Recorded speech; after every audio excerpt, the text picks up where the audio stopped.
Alright, so I just wanted to show you a few tips on how to remove staples with using this little hook pick that I showed you before. As you can see, I just kind of pulled this little back foam off so I could see the staples a little bit more, or a little better. And I just want to show you how you can use this tool to get some of those staples that are really, really deep in there out. So what you're going to do is, if you come across a staple like this one that's just really far in there, you're not going to be able to just pull it out with a plier. You're going to put this tool right next to the staple. You're going to use the hook, the very point of the hook, and put it right in front of the staple.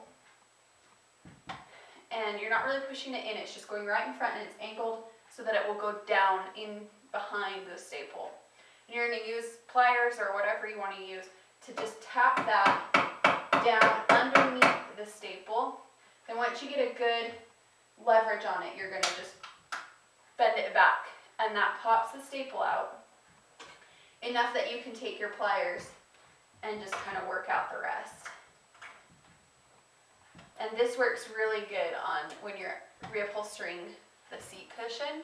This tool saves your fingers from trying to pry it out or use a screwdriver or a flathead screwdriver or one of these to pull it out. This tool is much, much easier, and for $2, why wouldn't you do it? Also, because I don't really like to pull out staples one by one, if I can avoid it, I am going to attempt to rip these out, similar to what I did when we pulled apart the cording.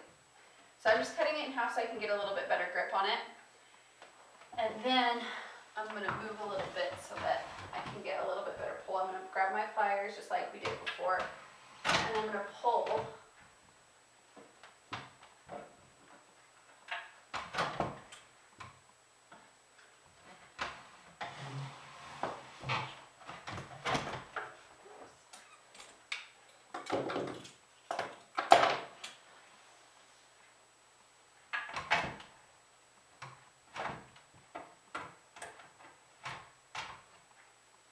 You can kind of keep working your way around. You will still have to go through and remove the staples because you don't want a lot of bulk in there. So you want to get rid of every single staple on the inside, but ripping it out kind of saves you some time because it gives you a little bit of space in between your staple and your wood to work with. And it pulls a lot of them out half of the way, or sometimes even all of the way, so that you're not working and prying out every single staple, because there are hundreds of staples in this chair.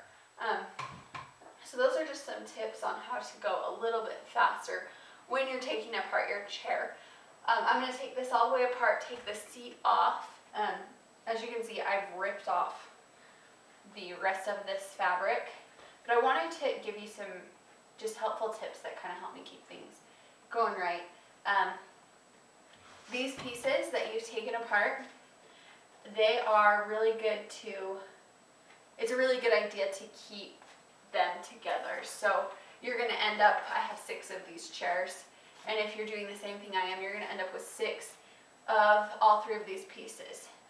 And I just like to keep them together. Sometimes I mark them with a marker and put, I'll just put a 1 on the bottom of the chair, and then a 1 on each of these pieces, so I know which chair it belongs to, just because these can be cut just slightly differently than the other chairs, and when you're trying to put it back together, it's a lot easier to put the piece that belonged with that chair back in than to try to squeeze some in, and you might end up with some weird gaps and have to end up cutting some pieces as well. So it's just a good idea to mark them and keep them together as a group so that you don't have any problems when you go to put this chair back together.